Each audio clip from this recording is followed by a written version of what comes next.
Bonjour et bienvenue dans mon atelier. Bienvenue dans Histoire d'artisan. Je suis Lisa Millet et je serai votre guide dans l'exploration de l'artisanat d'art. Histoire d'artisan est l'association qui valorise l'ingénierie des artisans d'art en mettant en avant l'innovation et la recherche au sein des ateliers. Ce podcast est le reflet d'un univers merveilleux et riche avec lequel collabore Histoire d'artisan. Dans ce deuxième épisode avec Pauline Loctin, sculptrice de papier, nous parlons de la définition de la créativité, de la place de la femme dans l'art et de l'importance de la collaboration avec les marques. Le conservatoire de musique pendant 20 ans a appris la rigueur et la patience à Pauline, qui lui ont donné les clés pour se lancer dans un univers rencontré dans un livre. Découvrez sa belle histoire qu'elle vit depuis Montréal. Belle écoute! Bonjour Pauline, et comme je l'ai déjà dit dans le premier épisode, c'est un leurre. Tu n'es pas dans ton atelier, nous ne sommes pas dans ton atelier, tu es à ma maison. Et encore une fois, ça me fait très bizarre. Mais bon, je suis contente de t'accueillir, parce qu'en effet, Pauline, tu ne vis pas... Alors, tu es française. Oui, je suis française. Mais tu ne vis pas en France. Tu es partie il y a bien longtemps maintenant. Ouais, ça fait Tu 16 nous ans. as quittés. Ouais. Il y a quoi, tu m'as dit 20 ans, c'est ça? 16 ans que je suis à 16 ans. Montréal. Ouais, quasi 20 ans en fait, mais 16 ans. Voilà, donc 16 ans à Montréal. Tu es de passage en France pour les fêtes. Oui, c'est ça. J'imagine. Oui, exactement. Et j'ai eu la chance de pouvoir te capter C'est vrai. entre deux voyages, puisque tu m'as dit que lundi tu partais à Londres. Oui. Tellement international. Voilà. Le podcast va voyager avec toi, je l'espère. Oui. Donc Pauline, tu es sculptrice de papier. Pauline, est-ce que tu peux nous raconter ta rencontre avec ton art? Ben en fait, ça fait 8 ans que j'ai commencé à plier. Donc vraiment, la première feuille que j'ai prise, c'était il y a 8 ans. Parce que, donc à la base, moi, je suis musicienne, violoniste. Je travaillais dans l'industrie de la musique pendant quand même plusieurs années. Mais a fait qu'à un moment donné, j'ai bifurqué. Donc, je tiens à dire que je n'ai aucune formation, on va dire, universitaire ou d'école. J'ai vraiment tout appris par moi-même. Et il y a 8 ans, on m'a offert un livre sur le pliage de Paul Jackson, pour ceux qui vont connaître, qui s'appelle Folding Techniques for Designers. Tout est parti de là. Et après, ça a juste jamais arrêté et j'ai juste continué à apprendre, continué à tester des choses et au fur et à mesure, c'est venu que j'ai commencé à faire des murales, j'ai commencé à faire des appliqués muraux, des lampes et jusqu'à aujourd'hui à faire vraiment mes œuvres, etc. Mais ça a été un long cheminement d'apprentissage par moi-même.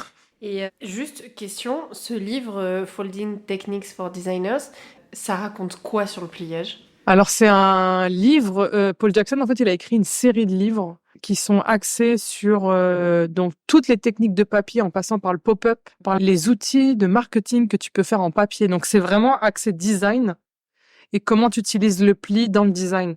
Mais le premier livre, c'est vraiment un apprentissage vraiment du pliage. Donc, il te passe à travers tous les types de plis, etc. Donc, c'est pas un livre d'origami, c'est vraiment un livre de pliage technique. Et c'est aussi un livre qui est beaucoup, je pense, autant les designers que les architectes connaissent vraiment beaucoup ce livre parce que tout compte fait, c'est des techniques de mathématiques, géométrie, c'est plein de petits exercices. Il te passe à travers la matière comme ça, entre savoir diviser une feuille en parties égales, ensuite c'est des plis en V, donc il passe à travers tout ça. Et à travers sa série au complet, t'as même un livre, c'est juste sur les boîtes à plier, mais c'est au niveau, vraiment, c'est un truc pour les designers. Donc c'est ça la différence avec peut-être un livre d'origami, on va dire, plus traditionnel. Et qu'est-ce qui t'a emmené à Montréal? Et à la base, c'est la musique. Donc je finissais une maîtrise en musicologie sur le rhythm and blues et je suis partie là-bas parce qu'il y avait un prof en fait que je voulais avoir. Et il était à Montréal en fait. Et j'ai fini ma maîtrise et en fait j'ai trouvé un emploi dans une maison de disques, ce qui était spécialisé en jazz. Et moi j'étais déjà là-dedans, fait que pour moi c'était l'emploi de rêve en fait de travailler dans une maison de disques. Et je suis restée à Montréal en fait pour ça à la base. De fil en aiguille, c'est sûr que j'ai eu d'autres emplois. Je travaillais pour des orchestres aussi. Ensuite, ça a vraiment réduit, enfin pas réduit, mais disons que je suis restée vraiment marketing, communication, etc. Parce que quand tu travailles moi, c'est sûr que j'aurais voulu être que en studio avec les musiciens, mais en fait, la réalité est que quand tu es une petite structure, bah, tu fais un peu tout. J'avais commencé vraiment à être plus en marketing, communication et tout ce qui était site web et tout ça. Et je sais pas pourquoi je suis partie là-dedans, mais vraiment, me demande pas, ça a juste bifurqué vraiment très très loin de ce que je faisais à la base. Peut-être au bout de plusieurs années, en fait, à un moment, je me suis dit, mais en fait, j'étais tout le temps devant un ordinateur alors que j'avais passé 20 ans de conservatoire sur un violon. Disons que la rupture, elle a été un peu dure parce que je savais pas quoi faire de moi-même. En gros, là, je faisais ça, mais en fait, je pense que j'avais vraiment un besoin de faire des choses avec mes mains malgré tout. Et je suis passée par différents trucs. J'ai commencé à apprendre la couture. Je pense que je suis passée par le tricot, enfin des trucs, jusqu'au jour où on m'a offert ce bouquin et je suis tombée sur le papier. Et que après ça, ça a été que papier. Jusqu'à au jour d'aujourd'hui, ça a été que papier. Mais c'est fou que toutes les choses que j'ai fait avant me servent maintenant de toute façon. C'est-à-dire que le parallèle, il y a beaucoup de gens qui voient énormément de musique dans mon art. Peut-être, moi, je me dis, bon, c'est sûr que c'est là, parce que moi, j'écoute de la musique non-stop dans mon atelier. Donc, je me dis, c'est sûr que c'est là. Et aussi, je pense que c'est plus après au niveau de la discipline. C'est-à-dire que j'ai quand même fait 20 ans de violon. Faire du violon, c'est pas facile.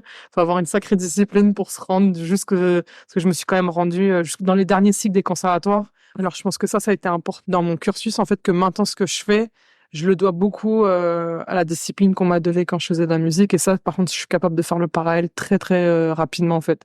Ça, c'est clair. Apprendre tout seul, avoir la discipline, justement, de passer à travers les erreurs et de continuer à apprendre et d'évoluer. Ça, je pense que il y a beaucoup de gens, des fois, je donne des ateliers à Montréal et des fois, les gens, tu sais, ils se découragent très rapidement, en fait, tu vois, quand ils apprennent quelque chose de nouveau. Mais c'est ce que je leur dis, ça prend des années, en fait. Tu sais, ils parlent du 10 000 heures tout le temps. 10 000 heures sur un truc, ça prend 3 ans déjà de base.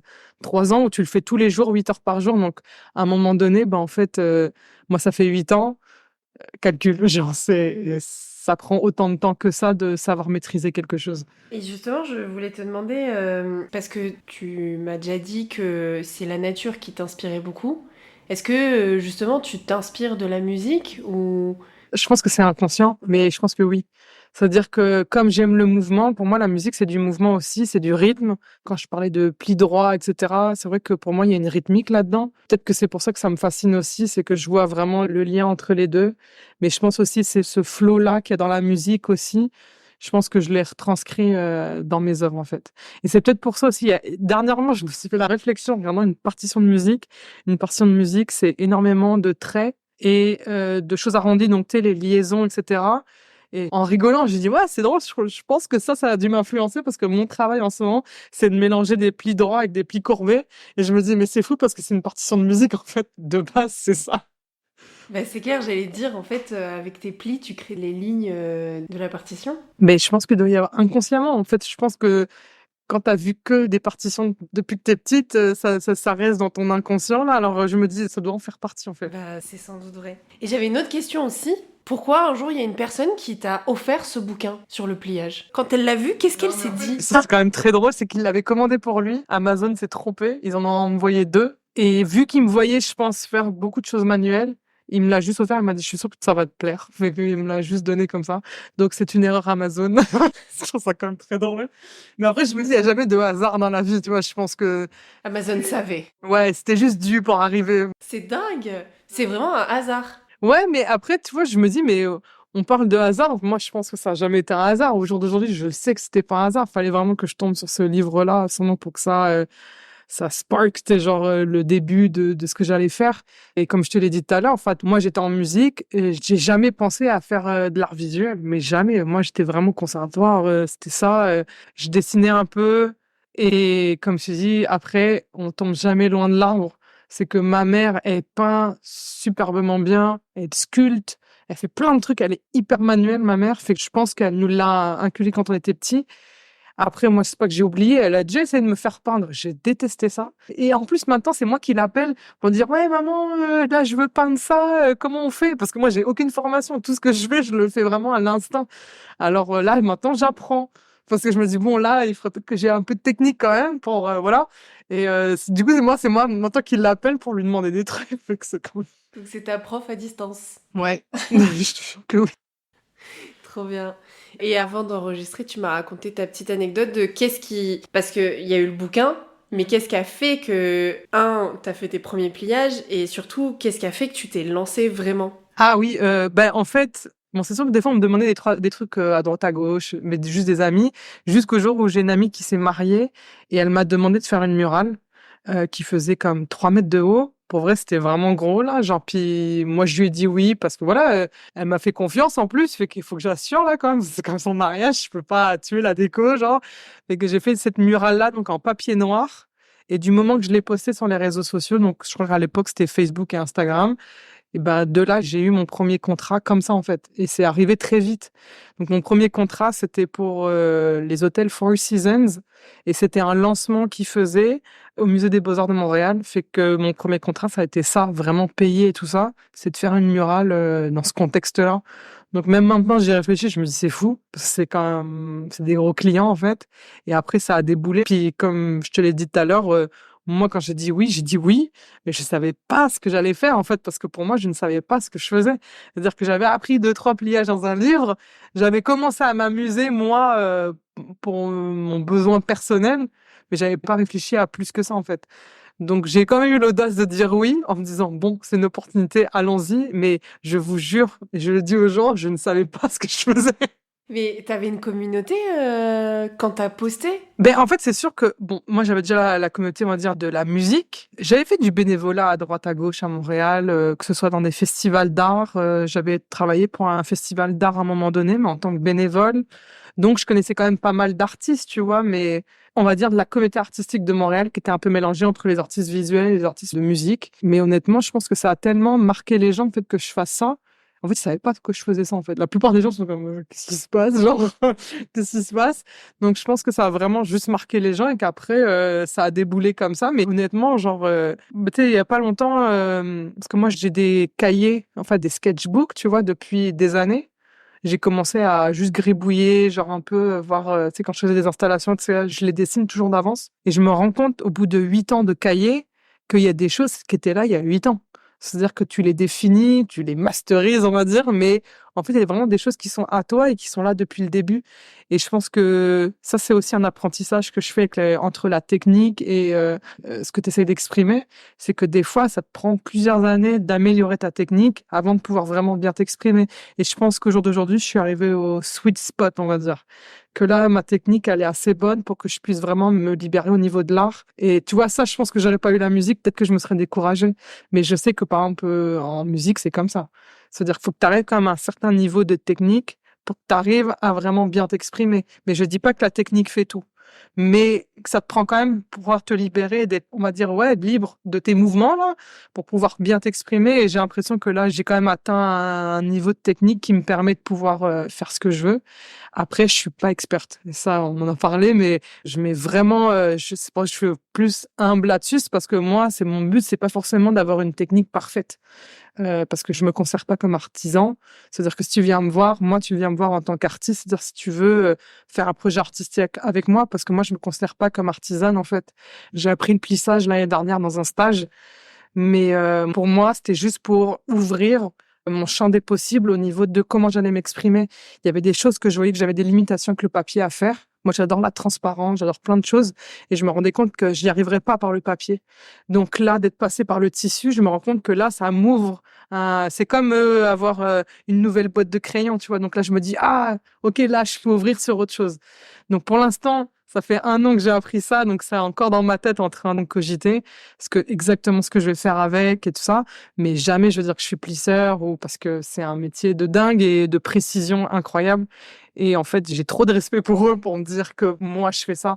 C'est juste que pour moi, c'est comme une autre boîte de crayons. Et c'est vraiment comme ça que je le vois.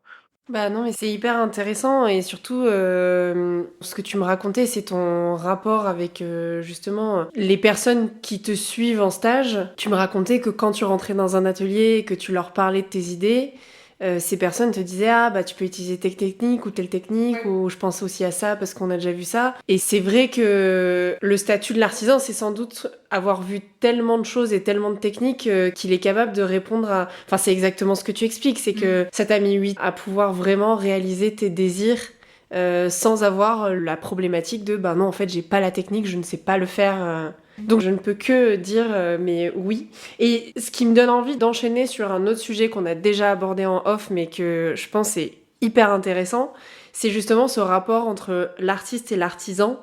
Et toi qui as l'expérience de l'Amérique du Nord et de la Grande-Bretagne, c'est que tu me racontais que c'était pas du tout le même rapport artiste-artisan et le rapport à la création. C'est sûr qu'en Amérique du Nord, je pense qu'ils n'ont pas cette culture-là de l'artisanat, en fait, comme on l'a en France. Ça, c'est sûr et certain. Et ensuite, c'est vrai que le lien entre artisan et artiste, je trouve que plus dans le milieu anglophone, il est un petit peu plus... t'as le droit de faire les deux. En fait, c'est juste ça, c'est avoir alors un droit, j'en sais rien, mais en fait, juste tu te permets de pouvoir faire les deux et que c'est pas grave, en fait. Tu peux être deux choses, hein. Tu peux être 1000 choses si tu as envie. C'est ne pas mettre les gens forcément dans des boîtes et les exclure de certains milieux.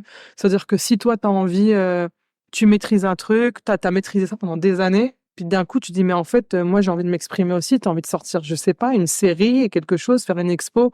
Mais pourquoi tu n'aurais pas le droit de le faire, en fait? Parce que tu es un humain, tu as ton expression. Pour moi, tout le monde peut être artiste, en fait, tant que tu as une histoire à raconter. Parce que c'est ça, moi, peut-être c'est ma définition de la différence entre les deux. C'est que d'abord, tu vas avoir des artisans qui maîtrisent une technique, pas qu'ils ont rien à dire, mais c'est juste que le jour où ils auront quelque chose à dire, peut-être qu'ils pourront transvaser vers le milieu de l'art. Mais pour moi, c'est pas t'es l'un ou l'autre, tu peux être les deux. Et je pense qu'en Amérique du Nord, et je le vois à Londres aussi, c'est que les gens se permettent de pouvoir être les deux, en fait, tout simplement, puisqu'il n'y a pas de, je vais pas dire parler de honte, mais en fait, c'est juste comme ça.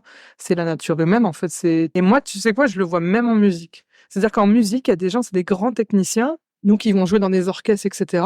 Ça veut pas dire qu'ils vont avoir une carrière genre personnelle. C'est des techniciens, donc on les demande dans les orchestres parce qu'ils savent jouer une partition puis qu'ils savent tenir la route en fait. Mais ça veut pas dire qu'ils pourront avoir une carrière solo. Donc moi, maintenant, je le vois aussi de la même manière. C'est-à-dire que pour moi, le conservatoire, et je peux me mettre personne à dos là, mais pour moi, le conservatoire, ça forme des musiciens, normalement, pour jouer dans des orchestres. Ça forme pas forcément des gens qui vont être solo et qui vont avoir une carrière vraiment d'interprète.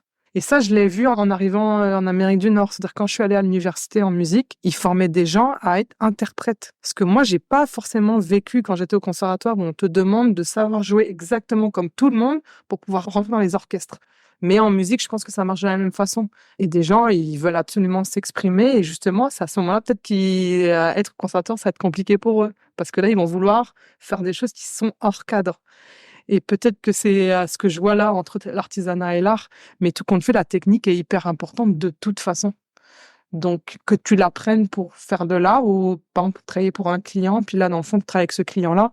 Mais pour moi, quand je te parle du plissage, je travaille avec un atelier à Londres, le savoir qu'ils ont, ils sont autant créatifs que moi. C'est-à-dire que moi, même si j'apporte une idée, je dis, OK, moi, j'aimerais bien faire ça, ils vont m'apporter des solutions créatives qui sont incroyables parce qu'ils ont un savoir et avec tout ce qu'ils ont vu passer.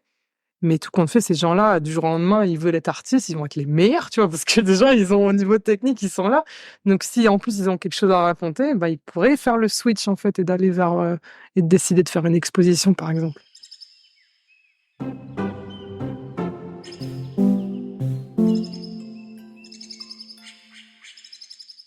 C'est une très bonne transition vers une des questions que j'ai, toi qui as côtoyé énormément de créativités différentes. Est-ce que tu crois qu'on est tous créatifs? Oui, parce que les enfants sont créatifs du début.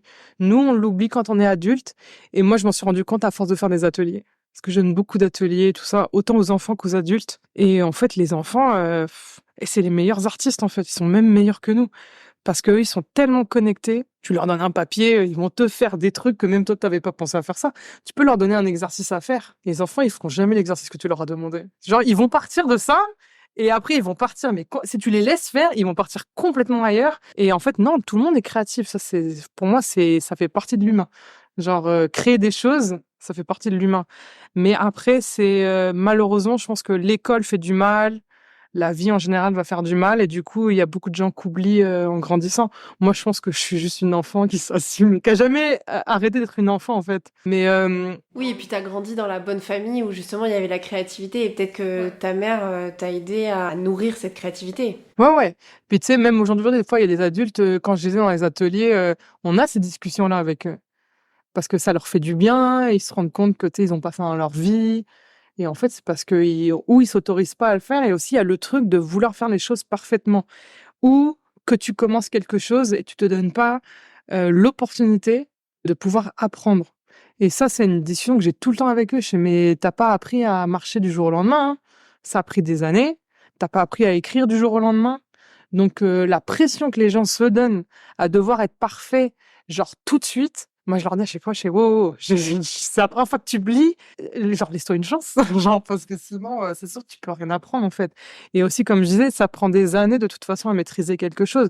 Fait qu'il faut arrêter avec voilà, tu dois être bon du jour au lendemain. C'est, est-ce que ça te fait du bien? Est-ce que t'es bien là, en ce moment? Parce que, pour moi aussi, faire tout ça, là, c'est un état méditatif, incroyable. C'est-à-dire que quand t'es bien à ce que tu fais, tu pourrais le faire pendant des heures, en fait.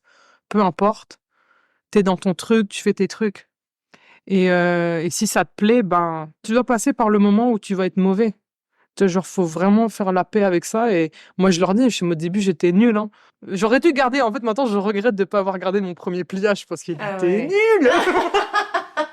Tu l'as pas regardé en relique? Non, mais j'ai retrouvé des photos, par contre. J'ai retrouvé des photos. Mais moi, je pense que j'aimerais faire un post de ça, de l'évolution, parce que je suis retombée sur des trucs que je faisais il y a plusieurs années. Et même moi, je regardais tout, je sais, mais j'étais nulle. Pas droit. Donc, ouais. Mais il faut avoir la compassion pour ça, parce Mais que, en ouais, fait, non, ça mais- fait partie de l'évolution Mais aussi. bien sûr. Et que c'est normal, en fait. Tu peux pas te comparer à moi 8 ans après et regarder les trucs que je fais et me dire, oui, mais t'as vu toi. Je dis, oui, mais t'as vu toi. Moi, ça fait 8 ans que je le Ouais. fais. Donc, à un C'est moment donné. hyper vexant si, Ouais, si en une séance de 2 heures, t'arrives à faire la même chose que moi en 8 ans. Ouais, non, mais c'est ça. Et après, c'est juste je pense que la créativité, on doit l'avoir dans notre quotidien parce que c'est juste, ça fait du bien, en fait. Et t'es pas obligé d'en faire quelque chose. Moi, à la base, quand j'ai commencé, je m'étais pas dit que j'allais en faire une carrière. Et ça, je pense que les gens aussi, il faut qu'ils arrêtent avec ça. Tu as le droit d'avoir des hobbies et tu as le droit que ce soit pas ton métier. Genre, c'est juste ton hobby et c'est correct aussi de pas faire de l'argent avec. Pour pousser un peu plus la réflexion, qu'est-ce que toi, tu donnerais comme définition à la créativité? Ouais, hein, c'est dur parce que, enfin moi, je me suis longtemps posé la question parce qu'en côtoyant des gens hyper créatifs, en fait, dans l'artisanat d'art, tu en vois et à chaque fois j'étais là, waouh, c'est trop beau et tout. Et il y a un moment où je me suis dit, je suis triste de pas être créative. Et en fait, je me suis dit, mais bien sûr que si. Je le suis différemment, je le suis avec des idées qui sont peut-être plus abstraites, mais je le suis aussi. Et tu peux être créatif dans un tableau Excel, quoi. Ouais, ouais, non, mais c'est ça, parce qu'en fait, je pense pas que ce soit. Moi, la créativité, c'est de voir les choses et de trouver sa façon de le faire à soi. Des gens, ils sont trop bons avec Excel, ils te font des trucs et tout. Moi, je comprends rien à Excel. Mais je pense que c'est le chemin que tu prends pour résoudre des choses. Ça, je pense que c'est ça la créativité, de pas aller dans le chemin qui a été tracé et de trouver ta façon à toi. Donc en fait, ça te demande de te reposer sur ta façon de penser à toi. Du coup, je pense à ton unicité en fait, parce qu'en fait, toi, tu vas voir les choses d'une certaine manière, peut-être pas comme la personne à côté. Donc, tu as ta façon unique de faire les choses et je pense que c'est ça la créativité parce qu'en fait, ça revient à toi en fait. Et comme on est dans une société où il faut tous se ressembler, il faut tous faire comme tout le monde, je pense que c'est ça qui tue le truc en fait. Parce que j'avais lu un truc comme ça sur la créativité sur les enfants. Il leur donnait une épingle ou un truc comme ça. Ouais, je pense que c'était une épingle. Ils étaient petits, ils avaient comme 3-4 ans. Et leur demandait, et puis ils devaient lister le nombre de choses qu'ils pouvaient faire avec une épingle. Quand ils étaient petits, genre, je sais pas, ils lisaient des trucs, mais c'était des centaines d'idées qu'ils étaient capables de te sortir. Ok, avec une épingle, je peux faire un bonhomme. Avec une épingle, je peux faire ci.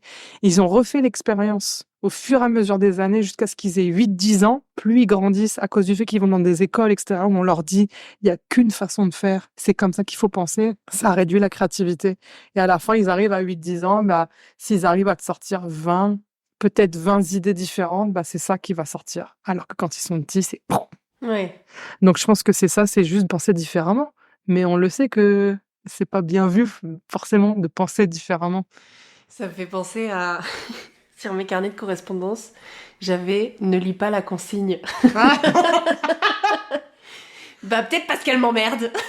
Ouais, puis moi je le vois, j'ai un neveu qui est hyper créatif aussi, puis je vois son cerveau là, puis à l'école il se plaît pas du tout là, genre parce que je pense que ça le réduit énormément. Et il y a encore ça aussi, c'est qu'on apprend d'une certaine manière. Le système scolaire est fait pour, je sais pas pour qui, pour la vérité, je sais pas. Ils ont essayé de tout. Non, mais c'est vrai, ils essayent de c'est tout vrai. aligner, genre pour aider un certain type de personnes. Mais en fait, déjà, il y a des gens, ils sont. Moi, j'ai une amie qui parle beaucoup de ça, de cerveau droit, cerveau gauche. On réfléchit pas des mêmes manières. Moi, on m'a toujours dit que j'étais nulle en maths. Et maintenant, je fais un truc de géométrie. Donc, tu sais, en fait, je me dis, mais ça se trouve, on m'aurait abordé les maths en me montrant de l'origami et ce que je fais en ce moment, et j'aurais tripé, en fait. Parce que pour moi, c'était du concret. J'étais en train de créer un objet. Donc, je pense que tout ça, c'est juste que l'école, vraiment, c'est pas fait pour tout le monde.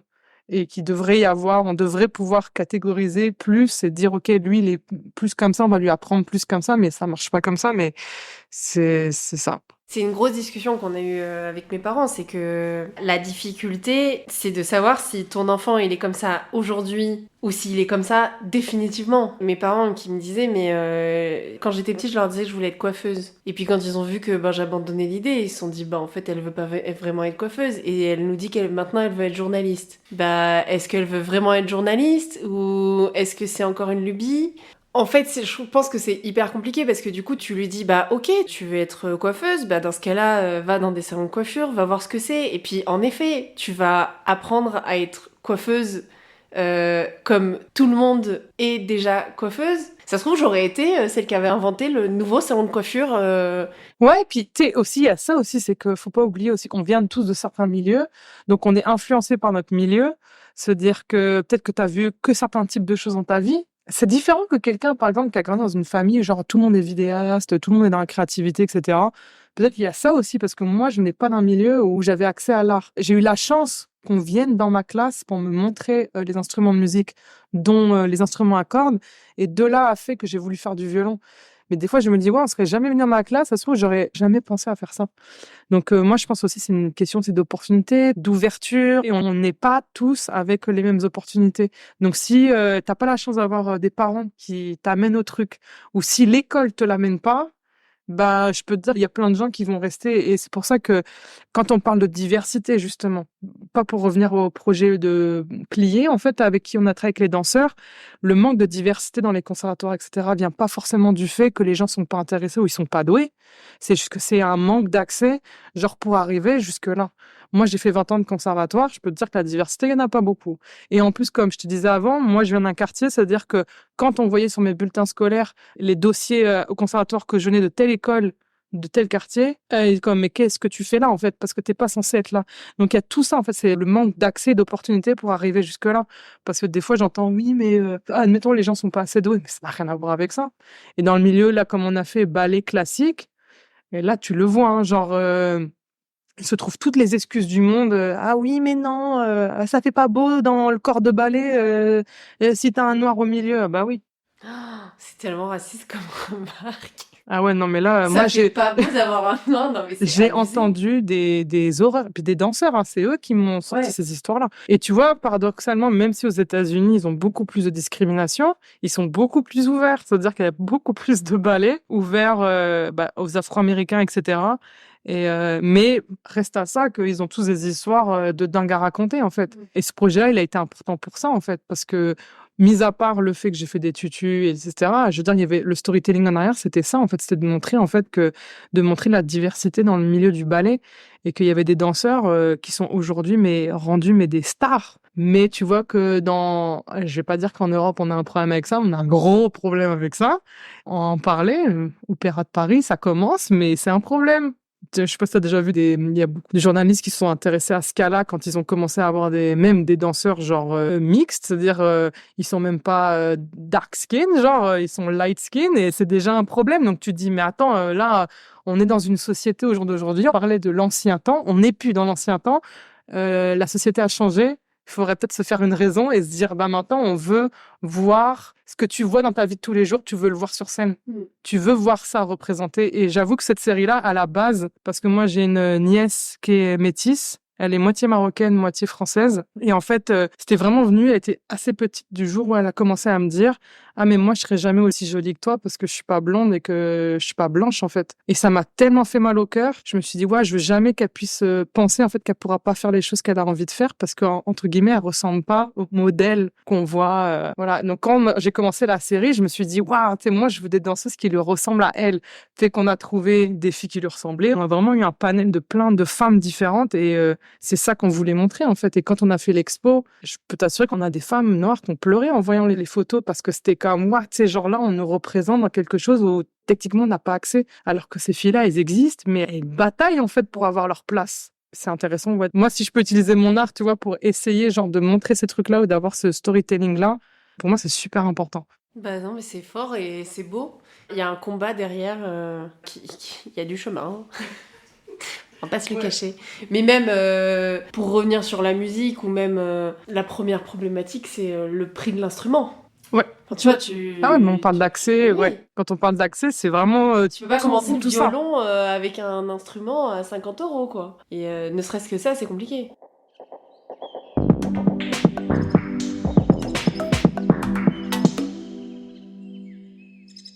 Ma mère, elle nous a raconté que sa prof de danse, donc elle vient de Normandie, sa prof de danse, elle était prof de danse et elle disait à ma mère quand elle était toute enfant, j'ai été rat de l'opéra, mais j'ai dû arrêter parce que j'étais trop grande. C'est horrible. Tu dis ça à un enfant. Ouais, puis il se base Tu es vraiment... trop quelque chose. Ah ouais, t'es pas assez grand. Moi, j'ai tout entendu dire des danseuses. T'es trop musclé, t'es trop grande, T'as trop de poitrine. t'as trop de poitrine. Bah après, on parle de la couleur de peau. T'es trop noir, t'es trop aussi. Tes cheveux conviennent pas. Donc il y a tout ça. Hein. Puis tu dis, bah, encore aujourd'hui, est-ce qu'on est obligé de vivre encore sur des critères qui datent de je sais même pas quand. Genre, tu vois, on vit plus, on n'a plus à la même époque. Moi, c'est juste ça. C'est est-ce qu'on va se réveiller? On n'est plus à la même époque. On ne vit plus dans les mêmes dynamiques au jour d'aujourd'hui. Donc pourquoi on s'attache? Moi, c'est le truc de s'accrocher à quelque chose qui n'existe plus. Ça, je ne comprends pas. Cette société-là n'existe plus. Pourquoi on s'accroche à ce point-là dessus? On refuse en fait de voir la vérité en face. Et puis ça, on peut avoir des noms de discussion là-dessus, mais genre. J'aimerais qu'on revienne sur une question qui est ta relation avec ton art, notamment parce que avant qu'on enregistre, on en a un peu parlé et on a parlé d'un aspect qui est important pour tout le monde, y compris les artistes, c'est de manger et de gagner de l'argent pour vivre. Donc j'aimerais bien que tu nous parles un peu justement de ta vision de tout ça, de ta façon de vivre ton art. C'est vrai qu'on en a discuté avant. Je pense que l'Amérique du Nord est très différente sur ça. C'est-à-dire que les artistes, en fait, ils peuvent faire les expositions, être en galerie, représentés en galerie. Ça les empêchera pas de faire des collabs sur le côté ou avec des marques ou avec des clients, en fait. Parce que moi, je travaille beaucoup avec des clients aussi. C'est-à-dire que j'ai pas simplement les œuvres que je fais moi ou les expositions que moi je monte par moi-même. Il y a aussi tout ce travail en fait que je fais avec des clients. Et pour moi, c'est pas incompatible en fait, parce que de toute façon, le point commun, c'est qu'on vient toujours me chercher pour ce que je sais faire. Fait que moi, je le vois comme ça, c'est que moi, je prends des clients aussi parce que j'ai de la chance, moi, on me propose des projets vraiment fous. Puis après, bah, je gagne de l'argent et je monte mes propres projets parce qu'il faut pas s'en cacher, hein, monter une exposition toute seule sur son argent, c'est pas donné.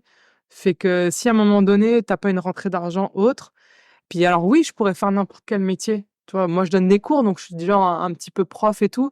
Mais ce que je veux dire, je pourrais faire d'autres choses pour gagner de l'argent. Ce qu'il y a, c'est que là, on me propose de l'argent quand même pour faire ce que je sais faire. Puis moi, j'ai toujours trouvé ça intéressant parce que souvent les clients, ils vont demander des choses que tu n'auras peut-être pas pensé à faire. Et moi, j'avoue que ça m'a fait énormément évoluer. Ça veut dire que des fois, on me demandait de faire quelque chose que je fais pas du tout d'habitude. Et là, du coup, ma créativité rentrait on va dire, je suis déjà créative, mais je veux dire, ça me faisait penser différemment. Donc moi, j'ai toujours trouvé ça intéressant. J'ai même fait des stop motion en papier. Ça veut dire qu'on m'avait appelé pour faire des petites animations en papier. Ils avaient besoin de quelqu'un pour faire ce qu'ils appellent des props, donc des accessoires en papier. Et du coup, j'ai fait une animation en papier et genre, j'ai trouvé ça hyper intéressant parce que là, on m'a demandé de travailler sur des trucs. J'avais jamais pensé à mettre en mouvement mes trucs et à travailler avec un animateur. Et on a travaillé en team avec l'animateur pour animer toutes ces petites choses en papier. Et je me dis, bah, en fait, c'est génial parce qu'en fait, je peux utiliser les techniques que je maîtrise déjà au service d'autre chose et sûrement quelque chose vers lequel j'aurais jamais été. Et en fait, tout ça fait que, ben, maintenant, j'y pense pour mes expositions. Je me dis, ouais, c'est vrai que je pourrais faire des vidéos animées de mes trucs. Donc, en fait, pour moi, c'est une chance, en fait, de pouvoir, malgré tout ça, vivre quand même de ma technique, en fait, peu importe ce qu'on me demande. Bien sûr, j'accepte pas tout, mais en fait, je me dis, mais tant qu'on me demande, en fait, pour ce que je sais faire, pourquoi je dirais non? Surtout si ça me permet de payer toutes mes factures et mon studio, etc. Et en plus, ça me permet de pouvoir m'autofinancer sur mes expositions et mes œuvres à moi, en fait. Parce que c'est de l'argent, les encadrements, ça coûte cher. Je veux dire, comme tout ça, ça tombe pas du ciel. Donc, moi, j'ai toujours vu les deux qui se complémentent totalement parce que, en fait, après, moi, j'aime faire plein de choses. On voit mon portfolio, je suis de l'installation en gros, comme je suis capable de faire, on va dire, des œuvres encadrées, comme je vais faire du costume. Donc moi, quand on m'appelle, par exemple, pour des shootings fashion, parce que quelqu'un a vu mes trucs, là, il veut, je sais pas, j'aimerais bien que tu me fasses une pièce, un chapeau ou un truc, mais dans mon style. Bien sûr que je vais dire oui. Aussi parce que je pense que j'aime collaborer avec les gens, j'aime travailler avec les gens. Fait que ça t'amène toujours plus loin. Comme je disais tout à l'heure, tu vas travailler avec des photographes, avec des vidéastes, eux, ils t'apportent des idées. Donc, on s'enrichit les uns les autres, en fait, de travailler tous ensemble. Et tu sais, c'est drôle, je pense qu'en cinéma, ils ont ça. Ils sont habitués à travailler tous ensemble, à collaborer ensemble avec plein de corps de métiers différents. Et en fait, je pense que moi, être toute seule dans mon studio, en fait, c'est pas ça qui m'intéresse le plus, hein. C'est vraiment pouvoir pousser des projets puis aller travailler avec des gens. Donc oui, je peux produire mes expos, moi, faire mes œuvres et tout. Mais en fait, je me rends compte que maintenant, mes expositions, même celles que je pense dans ma tête pour le futur, moi, je vois de la musique avec mon art, je vois des senteurs aussi, je vois du parfum, je vois des... Tu vois, j'aurais envie d'apporter vraiment un truc 360, en fait, une vraie expérience et de la vidéo et de l'animation. Donc, pour moi, ça s'arrête pas simplement à ce que je suis en train de faire là, c'est vraiment tout ce qui va aller autour. Et ce qui est travailler comme ça, avec d'autres contrats, d'autres types de clients, ça m'ouvre sur d'autres choses. J'aurais peut-être pas rencontré des animateurs si j'étais juste restée dans mon atelier toute seule à focuser sur juste un truc. En fait, ça m'a ouvert sur d'autres choses. Fait que moi, je suis reconnaissante de tout ça, hein, d'avoir travaillé avec des photographes, des vidéastes, etc. Ça t'ouvre le champ des possibles, en fait. Moi, je le vois comme un plus. Je l'ai jamais vu comme un moins ou c'est vrai qu'on m'avait dit ouais mais fais pas trop des collabs parce qu'après t'es plus une artiste. Mais j'ai dit mais qui a dit ça? Non mais vraiment je veux savoir c'est qui la personne qui a pu dire ça dans la vie parce que mais à quel moment un artiste il peut vivre comme je disais d'amour et d'eau fraîche quoi genre comme un meuf nous aussi on a des factures à payer donc qui a dit qu'un artiste du moment qu'il allait travailler pour un client ou un truc il perd sa valeur? Moi je comprends pas cette logique peut-être parce que je viens pas de ce milieu-là mais je ne comprends pas cette logique. Je suis assez d'accord, hein. Je sais pas si tu le connais, maître verrier Emmanuel Barrois, qui est un maître verrier français, qui reprend un peu ton idée de je trouve ça hyper enrichissant de travailler avec plein de métiers différents. Donc Emmanuel Barrois, c'est une reconversion, il a découvert le verre à la fin de ses études. Et lui, il a fait des études en agronomie. Et donc il explique que en agronomie, quand on te parle de troupeaux, on te dit les bienfaits du concept d'hybridation. L'hybridation, ça veut dire si tu fais te reproduire tout le temps les mêmes vaches avec le même taureau, et ainsi de suite, en fait, ça va te faire des problèmes dans ton troupeau parce qu'ils seront un peu teubés. Hein. C'est le concept de l'inceste, voilà. Et donc il dit que en agronomie, c'est normal de croiser des espèces, de croiser des races, de croiser des troupeaux pour obtenir le meilleur de chaque espèce. Et en fait, dans son travail de verrier, il a appliqué la même chose en disant moi je veux faire un travail d'hybridation et notamment il a une œuvre qui m'a vachement marquée, c'est il a fait un échafaudage en verre de 15 mètres de haut. Qu'il a installé, donc qui est montable et démontable, je crois qu'ils ont dit, en 3 jours, je crois. Donc ce qui est rien, hein, 15 mètres de verre en 3 jours, c'est pas grand-chose. Et du coup, qui va pouvoir se balader, et en l'occurrence, qui va se balader un peu partout dans le monde. Je crois Donc il a commencé, la première installation qu'il a faite, c'était dans les jardins du Palais Royal, qui est un jardin où, en dessous, c'est une énorme carrière. Donc il dit, en fait... le plus gros challenge, ça a été de se dire on aimerait bien que le jardin du Palais Royal, ça ne s'effondre pas sous le poids, parce que je crois que ça fait 8 tonnes. donc, donc en fait, il a dit moi j'ai fait intervenir des ingénieurs et ça a représenté 3000 pages de calcul pour voir si c'était faisable. Et il dit mais sans eux, j'aurais pas été capable de faire cette œuvre. Et donc, je trouve ça... moi, ça me parle beaucoup, ce concept d'hybridation. Et finalement, je trouve que la créativité... On parlait de créativité, je trouve que la créativité, elle est là. C'est qu'en rencontrant d'autres gens, en rencontrant d'autres univers et d'autres façons de penser, puisqu'ils sont, en l'occurrence, câblés d'une façon différente de la tienne, toi, ça te permet vachement de sortir de tes sentiers battus, d'imaginer d'autres choses. Et... Ouais. Puis de toute façon, t'as besoin de... Enfin, regarde, si on en revient à la haute couture, hein. La haute couture, oui, t'as un designer, genre, qui a les idées, etc. Mais s'il n'y avait pas les petites mains en bas, il peut rien faire, en fait. Donc, c'est un vrai travail, là, de collaboration entre le savoir-faire des gens qui savent tout coudre à la main, etc. et les idées qui sont en haut. Et l'un ne va pas sans l'autre, en fait. Oui. Parce que peut-être que on va dire, tous ces gens-là, s'ils sont artisans, peut-être qu'ils auraient pas eu cette idée-là. Mais là, du coup, on leur donne un challenge. Ok, ça les fait penser différemment. C'est un vrai travail de collaboration. Et je pense que Sur les gros artistes sur la planète, là, il y en a beaucoup maintenant et on parle même plus de fait qu'ils sont artistes indépendants, ils ont des studios.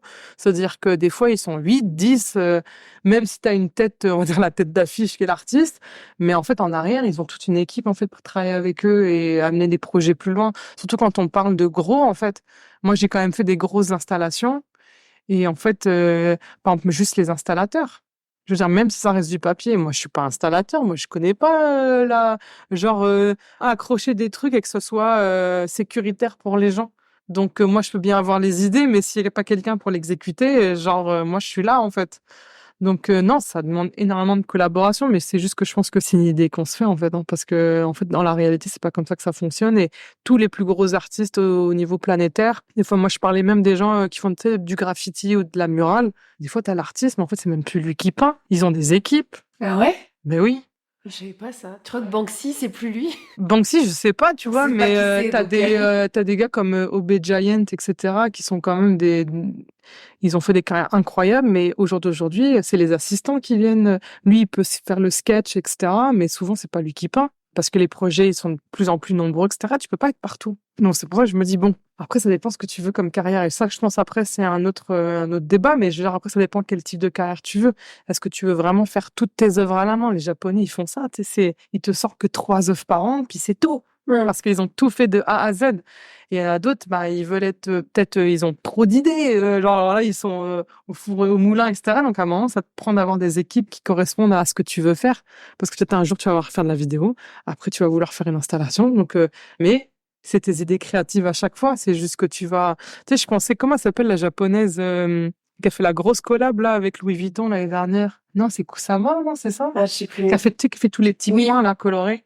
Bah elle, je veux dire, elle a quand même fait une collab avec Louis Vuitton, mais alors quoi? Elle est artiste parce qu'elle a fait une collab avec Louis Vuitton. Tu vois ce que je veux dire? C'est qu'à un moment donné, c'est... Après, je sais que là, on est dans le luxe, puis c'est réputé et tout. Yayoi Kusama. Ouais, puis il faut voir. Enfin, moi, c'est drôle parce que l'année dernière, j'étais déjà entre Londres et Paris à ce moment-là quand ils ont sorti la collab. Donc, j'ai vu tout le déploiement genre de la campagne, mais incroyable. Genre, il y avait une statue de la hauteur du Harrods, tu sais, à Londres. Il y avait une statue d'elle, genre dans la rue comme ça. Elle était en train de, comme si elle peignait le Harrods. Et après, t'avais des points genre sur le. Incroyable. Ouais, franchement, cette campagne, elle m'a impressionné. Mais dans tous les Louis Vuitton où t'allais, il y avait une installation différente. Genre, ils ont vraiment tué ça. Genre, vraiment, c'était incroyable. Paris, il y avait comme un gros ballon qu'ils ont gonflé sur le Louis Vuitton, genre de les Champs-Élysées. Fait que c'était sa grosse tête, genre, qui comme est sur le building. Mais tous les Louis Vuitton, ils avaient une installation différente. Donc, tu pouvais voir vraiment quelque chose de différent à chaque fois. C'est incroyable. Donc c'est le genre de collaboration qui montre que en fait tu peux complètement être artiste et rester artiste et travailler avec une marque. Ouais, parce que tu peux avoir du fun pareil. En fait, admettons, moi j'adore faire des vitrines par exemple. Alors quoi, j'aurais pas le droit d'en faire parce que genre c'est du commercial en fait. Mais quand on m'aborde et qu'on te dit vas-y, on te laisse carte libre dans une vitrine, c'est trop le fun là, genre parce que c'est une autre dynamique et ça reste que t'as des gens qui vont voir les trucs, donc t'es vraiment dans autre chose. Mais moi, franchement, les vitrines, j'adore faire ça. Mais après, apparemment, c'est juste du commercial. Mais après. Bon, non, je suis pas d'accord, mais bon, Ouais. son avis. Moi, je me mets pas de limite. Moi, en fait, tu sais, quand je t'ai dit tout à l'heure, après la musique classique, j'ai tellement été frustrée de rentrer dans des boîtes, de pas faire ci, de pas faire ça. Je pense que j'ai tellement trouvé ma liberté avec le papier là maintenant que moi, tout ça là, j'ai plus envie d'en entendre parler en fait. Je veux faire ce que j'ai envie de faire. Puis si on doit me juger, on me jugera, mais je veux dire, moi, je le fais toujours avec le cœur. Je le fais toujours avec ce que j'ai envie de faire. Et ça vient vraiment d'une lumière que j'ai à l'intérieur de moi, on va dire. Puis ça, j'ai vraiment envie de le faire. Et en fait, j'ai pas envie de me donner ces limites-là ou ces espèces de croyances-là. En fait, en gros, je m'en fous. Genre, vraiment. Et moi, c'est juste une question de... J'irai jusqu'où j'ai envie d'aller, en fait. Sans limite, sans rien.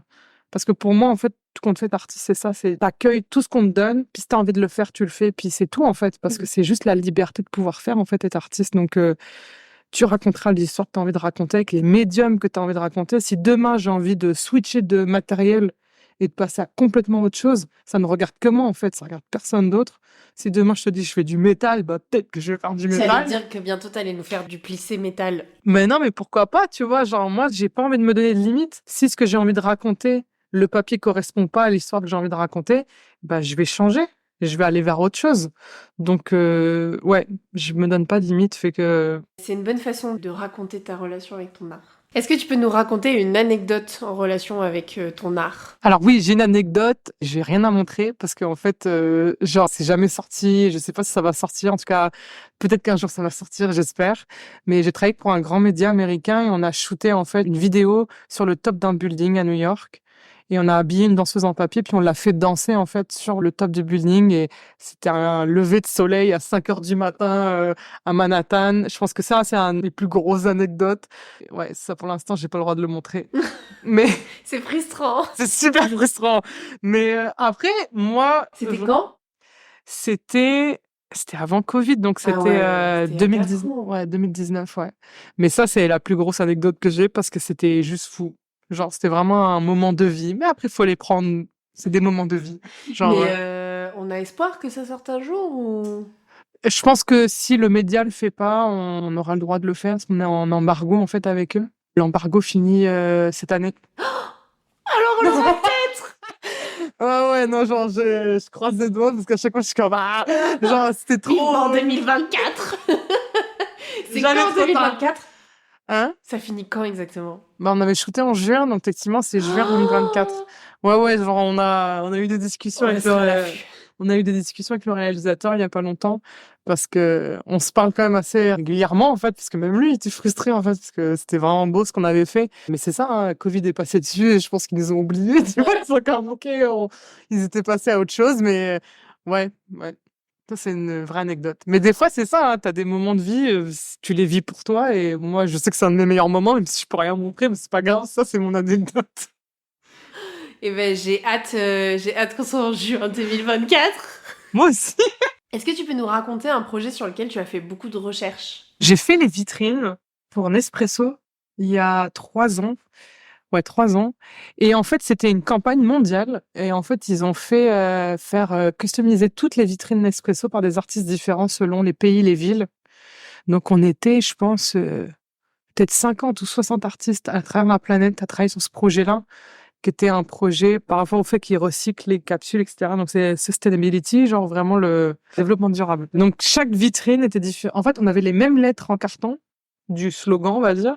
Et en fait, c'était à nous de faire quelque chose sur les lettres. Fait que là, c'était carte libre aussi. Et là, j'ai fait énormément de recherches parce que du coup, moi, je suis partie vraiment sur un truc sur les textures de la nature. Et chaque lettre avait genre une texture différente. Donc là, j'ai fait énormément de travail, de recherche de textures que moi j'aimais ça. Tu sais, genre les dessous des champignons, tout ça, c'est une petite texture, genre que ce soit des écorces d'arbres ou des machins. Et donc j'ai fait tout un panel de textures que j'ai réinterprété en papier. Et ensuite, chaque lettre avait vraiment sa texture, sa couleur, etc. C'était lettres en 3D. C'est-à-dire que moi, je peux pas travailler que du pli à ce moment-là. Donc, il y a eu des trucs où j'ai travaillé du pli, mais alors après, je suis partie dans un délire de faire, moi j'ai appelé ça des écailles, c'est-à-dire vraiment faire des textures feuille à feuille ou des petits trucs, tu sais, vraiment des petites écailles, petites écailles. On a fait tout un panel de ça et chaque lettre avait vraiment son identité. Tu sais, j'ai fait des espèces de mousse en papier, donc c'est la première fois que j'allais aussi loin dans la recherche de texture. Et quand je disais tantôt que des fois on t'amène un projet, t'aurais jamais, peut-être que ça m'aurait mis du temps à penser comme ça, mais du coup après ça, ça m'a fait tellement triper de me dire, waouh, c'est vrai que je pourrais mettre des textures. Je suis partie sur un délire à commencer à me dire, ouais, je pourrais faire des origamis poilus, genre avec du poil dedans, mais tout fait en papier. Je suis partie dans un délire. Et comment tu fais les textures? Tout est découpé. En fait, on avait justement là, c'est là que j'ai commencé à travailler beaucoup avec la découpe laser. Donc, faire découper tout au laser, genre toutes les petites textures. Donc, on avait tout designé sur ordi. Et ensuite, on a tout fait sortir au laser. Et ensuite, c'était de les manipuler. Tu vois, tu les frises. Tu sais, tu travailles chaque petit pétale, chaque petit truc. Il y a beaucoup de paper artistes qui font ça, par contre. Donc, tu travailles chaque petit truc et ensuite, tu les colles ensemble. Tu fais des montages. Mais j'ai trop adoré faire ça. Et là, je me suis dit, waouh. Ouais, c'est ça qui était venu, les furigamis. J'avais appelé ça les furigamis. C'est vraiment des origamis poilus. Les furigamis. Parce que, tu sais, au studio, en fait, on avait, parce que sur ce projet-là, j'avais des assistantes, parce que c'était beaucoup de vitrines en même temps. Et donc, je travaillais vraiment avec des assistantes, et puis on était partis sur un délire, parce qu'à chaque fois qu'on envoyait, on les trouvait tellement cute. On disait, tu sais, on dirait des petites poupées, là, genre. Trop mignon.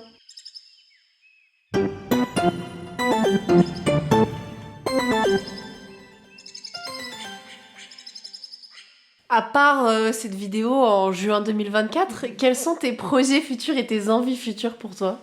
Il y a deux choses. C'est ça, moi, la semaine prochaine, je m'en vais à Londres pour un premier projet en Europe. Et ça, je suis vraiment excitée Bravo! ouais, parce que après 16 ans en Amérique du Nord, j'ai fait beaucoup de projets là-bas. Et ça faisait plusieurs années que je m'étais dit, mais en fait, t'es européenne, en fait, tu vois, genre, serait peut-être temps de revenir un petit peu vers là. Et ça fait 2, 3 années que je vais à Londres. Ça n'a jamais débouché, en fait. Et que là, c'est la première fois qu'on me propose de faire quelque chose là-bas. Alors, je suis super contente parce que, ouais, c'est un peu revenir à la maison, en fait, même si c'est Londres, même si c'est l'Angleterre, mais ça, c'est revenir vraiment sur le continent. Et ça, ouais, c'était une de mes envies, en tout cas, depuis plusieurs années. Donc là, ça se concrétise, fait que je suis trop contente. Et je prépare mon premier solo show aussi. Parce que jusqu'à maintenant, bon, j'avais fait beaucoup de collabs, etc. Mais c'est ça, là, j'ai vraiment une envie de faire des choses pour moi et faire un show, même si je sais qu'il va y avoir des collabs, je sais qu'il y aura de la photo, je sais que je vais jamais faire quelque chose qui est juste du papier. Comme je te disais, il y aura sûrement de la vidéo, il y aura sûrement peut-être du parfum, il y aura de la musique. Je sais que mais je veux faire vraiment un storytelling qui m'est propre, avec mon histoire à moi et mon histoire de famille. Donc, ben c'est ça. Je suis en train de préparer ça depuis. Ça cogite dans ma tête, mais cette année, je pense qu'il y a beaucoup de choses qui vont se concrétiser aussi pour ça.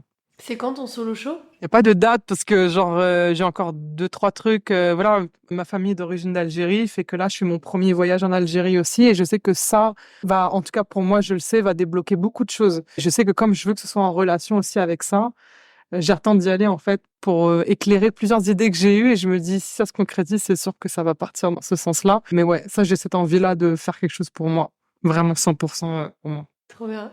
Bah écoute, je te le souhaite. En t'écoutant, je me suis posé la question, t'as déjà fait du pliage d'une photo? Non, non, en fait c'est drôle parce que je l'ai vu faire de plusieurs artistes. Alors moi aussi j'ai ce truc-là d'avoir au début quand j'ai commencé, tu vois, je regardais ce que les gens faisaient. Puis je me dis, je vais faire rien de ce qu'ils font eux.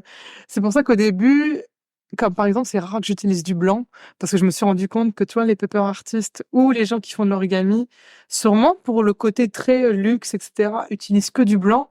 Et je me suis dit du départ, je vais jamais utiliser de blanc. Genre, ce sera que de la couleur. J'utilise beaucoup le noir aussi. Mais après, j'aime la couleur, hein, de toute façon. Et c'est drôle comment j'ai du mal maintenant à faire des trucs en blanc. Là, on vient de me demander une sculpture en blanc. Je te jure, j'ai galéré. Parce que c'est pas du tout moi. Genre, mais c'était un challenge. Là, je me dis, OK, là, on te demande un truc en blanc, il va falloir que tu trouves une solution pour que ça soit intéressant pour toi. Tu vois, le client, je pense qu'il aurait pas qu'il aurait aimé n'importe quoi, tu vois, il aurait été content avec ça, mais moi, j'étais comme, OK, quelque chose qui me plaît à moi en blanc. Donc ça, c'était maintenant, c'est drôle parce que je reviens à ça, je me dis, OK, là, maintenant, c'est un challenge pour moi de revenir vers des trucs où j'avais été tellement loin ailleurs en me disant, moi, ça, je fais pas. Et maintenant, je suis en train de, OK, bon, ouais, on va réessayer. Mais ouais, j'avais vraiment cette volonté-là, à chaque fois, de me dire, ah non, ça, les gens font déjà. Après, tu peux toujours trouver ton twist à toi. Peut-être que j'y viendrai, mais d'une autre manière, je pense. C'est vrai parce que j'y ai réfléchi il y a pas longtemps, parce que ma mère, elle m'a donné plein de vieilles photos, justement, de mes grands-parents en Algérie, etc. Et je me suis dit, ah, ce serait cool de les intégrer dans l'expo et de faire quelque chose avec. Mais je sais pas encore exactement quoi. Dans le podcast, on a un mot de la fin qui est un peu ce que tu souhaites à... Normalement, c'est ton métier. Là, j'ai plus envie de te poser la question de qu'est-ce que tu souhaites pour les artistes en général, en fait. Ben, en fait, ce que je souhaite, c'est... Déjà, moi, je suis une femme. Et je pense que j'aimerais voir encore plus de femmes dans les musées, plus d'expos de femmes. Je pense qu'on a tellement été un peu effacés de l'histoire de l'art que j'aimerais qu'on reprenne en tout cas notre place et qu'on ait en tout cas un nombre plus équitable de femmes représentées en galerie et d'expos dans les musées. Ça, c'est sûr et certain. Et aussi, bah, comme je parlais, hein, que ce lien-là entre l'artisanat et l'art soit enfin, mais cassé, en fait.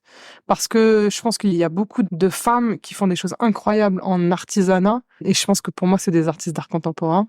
Et que tant que cette cassure va pas être faite, pour que ça ouvre en fait la possibilité à beaucoup de femmes en fait de pouvoir passer de l'autre bord en fait. Comme je te disais tantôt, moi je suis quand même assez persuadée qu'il y a beaucoup de femmes qui ont été artistes depuis longtemps, mais que parce qu'elles étaient considérées comme dans l'artisanat, n'ont pas été considérées comme dans l'art contemporain, alors que ça ne fait aucun sens.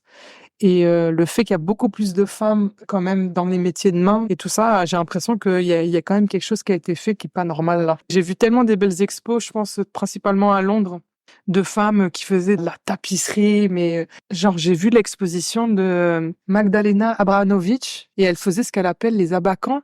mais c'est genre des tapisseries. Donc, je me rappelle être rentrée à la salle et j'ai eu des frissons partout tellement que c'était fort et puissant. Abramovich. Voilà, j'ai massacré le nom, je suis désolée. Mais je l'ai vu au Tate Moderne, la dernière fois que je suis allée à Londres.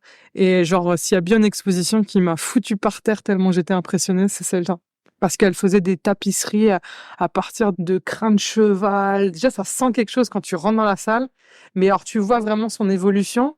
Et du moment qu'elle a commencé à faire ce qu'elle appelle vraiment ses abattements, on dirait comme, en ce cas, les suspens, en fait. C'est suspendu par le plafond. Donc, il y a toute une pièce, on dirait comme des espèces d'immenses fantômes noirs. Genre, c'est hyper impressionnant. Tu te dis, mais en fait, c'est une artiste d'art contemporain et pourtant elle a démarré, elle fait du tissage en fait. Puis maintenant, tu vois, mais elle est morte maintenant. Mais c'est ça le truc, c'est que je veux pas qu'on attende que les femmes elles soient vieilles, qu'elles aient 80 ans, qu'elles soient mortes pour se dire ah en fait c'est des artistes d'art contemporain.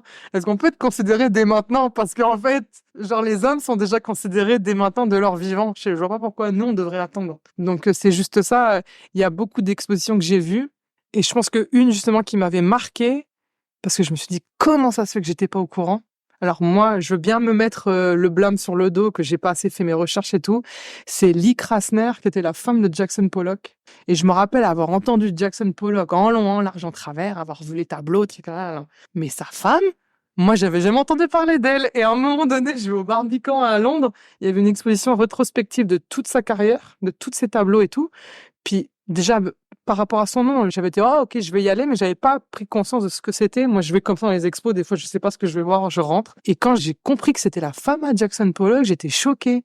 Je dis mais on m'en avait jamais parlé. Et après, c'est fou comment j'étais attentive de voir comment on l'a amenée dans l'histoire de l'art, comment elle était dépeinte dans les livres d'art. Et ben, c'était toujours la femme d'eux. Quand il parlait d'elle, c'était toujours la femme d'eux.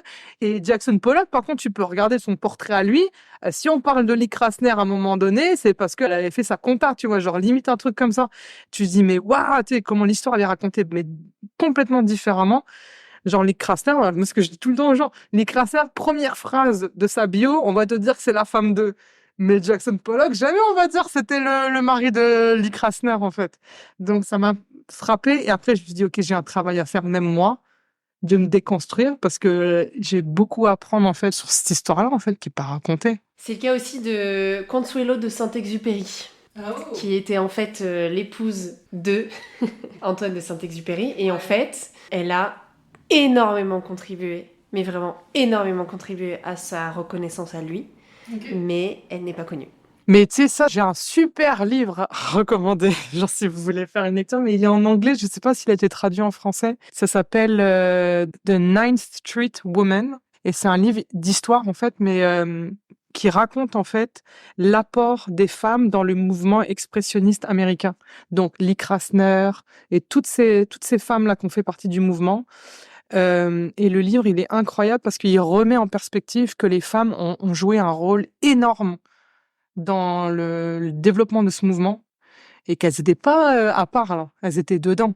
C'est-à-dire que même Lee Krasner, je pense que Jackson Pollock, c'est clair qu'elle n'aurait pas eu de carrière si elle n'avait pas été là. Parce que quand tu lis le bouquin, comment elle l'a aidé, parce qu'il était alcoolo, et il avait l'air d'être chiant, en fait, tu vois. Et elle l'a vraiment mis en contexte pour qu'il puisse faire carrière. Mais du coup, c'est vrai que même si elle a fait des trucs, à un temps, tu vois, il s'est dit, elle a mis sa carrière de côté, en fait, parce que il fallait qu'un des deux travaille pour qu'il mange. Mais le livre, il est incroyable là-dessus. Et c'est du point de vue des femmes. Mais il n'y a pas beaucoup de livres comme ça. Et puis souvent, c'est des livres anglophones, malheureusement. Là, je suis en train d'en lire un autre. Ça s'appelle, je vais le dire en français, mais c'est l'histoire de l'art sans les hommes. Oh. Et c'est une fille, d'ailleurs, elle a un podcast aussi sur je crois que ça s'appelle The Great Woman Artist, si je me trompe pas. Et elle a écrit ce livre-là, c'est vraiment, comment c'est en anglais, je sais plus, mais le livre, il est incroyable. Quand tu vois la couverture de loin, c'est juste écrit Histoire de l'art. Et sans les hommes, il est écrit dans une autre typo, mais moins, t'es obligé de prendre le livre pour voir que c'est écrit sans les hommes. Mais là, j'ai commencé à le lire aussi, puis ça part de la Renaissance. Et il t'explique tous les âges, et c'est que les femmes. Il n'y a aucune mention d'homme, je suis désolée, mais genre là, c'est vraiment, mais c'est intéressant parce que tu dis, mais en fait, c'est ce qu'ils ont fait de l'autre bord. Nous, on n'est pas dans l'histoire où on était les femmes d'eux, où on était folles. Genre, je pense tout le temps à Camille Claudel, la pauvre. Genre, c'est comme elle a vraiment été vue comme une folle dingue, alors que c'était une sculptrice magnifique. Mais le livre, c'est ça, il te parle de ça. Et c'est fou parce que tu te rends compte à quel point, genre, il y a des femmes qui ont été visionnaires sur des trucs. Genre, moi, j'ai vu là où j'en suis, il parle d'une femme qui a peint ce qu'il considère sûrement un des premiers portraits d'hommes noirs. Et elle avait peint, genre, le portrait du roi d'Éthiopie. Alors, il y a plein de trucs comme ça, t'es comme, waouh! Genre, moi, j'étais pas au courant, moi, de ça, tu vois. En fait, même moi, encore une fois, c'est comme pour l'expo de Dick Grassin, je me dis, je m'en veux, je me dis, comment c'est que je suis pas au courant de ces trucs-là? Moi, ça m'a me fait remettre en question plein de trucs, hein. 20 ans de conservatoire, je n'ai jamais étudié une compositrice femme. Justement, j'ai rencontré, si je me trompe pas, une des rares chefs d'orchestre. Chef-feu d'orchestre. Je crois qu'il en existe pas beaucoup, hein. Ah non. Mais tu sais, c'est encore une fois, hein, moi, j'étais au conservatoire, j'ai entendu des choses, ce qui se dit, les profs, ce qu'ils se disent. Je veux pas être vulgaire, hein, mais moi, j'ai entendu dire, ben, en fait, tu feras jamais carrière parce qu'il te manque quelque chose entre les jambes. Et ça se dit à des gamines de 17, 18 ans dans les conservatoires. Fait que c'est très imprégné, en fait, qu'on n'est pas capable. Et ça me tue. Je suis comme, mais on parle plus de force physique. On est dans des trucs, à part si, et encore même à ça, tu peux avoir de l'aide, mais ce que je veux dire, c'est que la créativité n'a pas de genre, en fait. Eh ben, écoute, c'est un très beau mot de la fin. Oui! Moi, je pourrais en parler des heures de la place de la femme. Il y a- Ça me fait rire parce que ils ont annoncé les Légions d'honneur. Ok. Et tu sais, ils ont fait un article, une femme obtient la Légion d'honneur. Et tu sais, les comptes féministes, à chaque fois, ils font oh là là, une femme, elle est vraiment incroyable. Elle a plein de choses. C'est genre, une femme, une femme, une femme. Et vraiment, cette femme, mais on sait pas qui c'est, on sait pas son prénom. Mais vraiment, elle a eu plein de choses dans sa vie. Hein. Ouais, c'est comme si c'était pas possible. Ouais. Genre comme si au bout de tant d'années, on est en 2024, genre ça t'étonne encore. Hein. Une femme. Mais oui, Elle a eu la Légion d'honneur. Non mais Pauline, c'est pas possible. mais honnêtement, là, les trucs de l'histoire de l'art sans les hommes, c'est là que tu te rends compte qu'en fait, les femmes ont toujours créé de toute façon. Genre ça faisait partie de ton éducation aussi. Pour être une bonne femme à marier, elles ont toujours fait de la musique. Alors pourquoi il n'y en a pas certaines là-dedans là, qui n'auraient pas fait carrière, tu vois? Mais il y en a, mais c'est juste qu'ils te le disent pas. C'est Mais oui. triste. C'est pas ce qu'on retient. Bah merci beaucoup Pauline. Non, merci à toi. Merci de t'être déplacée jusqu'à chez moi. J'étais très heureuse de te recevoir. Moi j'admire depuis un bout de temps ton travail sur malheureusement qu'Instagram. Le jour où tu fais une exposition en France, je me déplace. Ah, écoute, l'invitation est ouverte à qui? Voilà. Jean-Max. S'il y a des galeries qui nous écoutent, voilà. Et puis, bah, je te souhaite un bon stage à Londres, donc à partir de lundi. Oui, c'est ça, ouais. Et après, bah, malheureusement, un bon retour à Montréal. Merci. Dans le froid et la neige. C'est ça. Merci, Pauline. Merci, bye bye. Merci beaucoup pour votre écoute. J'espère que ce deuxième épisode avec Pauline Loctin vous aura plu. Vous pouvez continuer de m'aider à faire découvrir les histoires d'artisans au plus grand nombre en mettant une note et en vous abonnant sur votre plateforme de streaming préférée. Comme d'habitude, je publie régulièrement des photos du travail des artisans sur Instagram, donc n'hésitez pas à vous abonner pour découvrir leur métier en images. À bientôt avec une nouvelle histoire.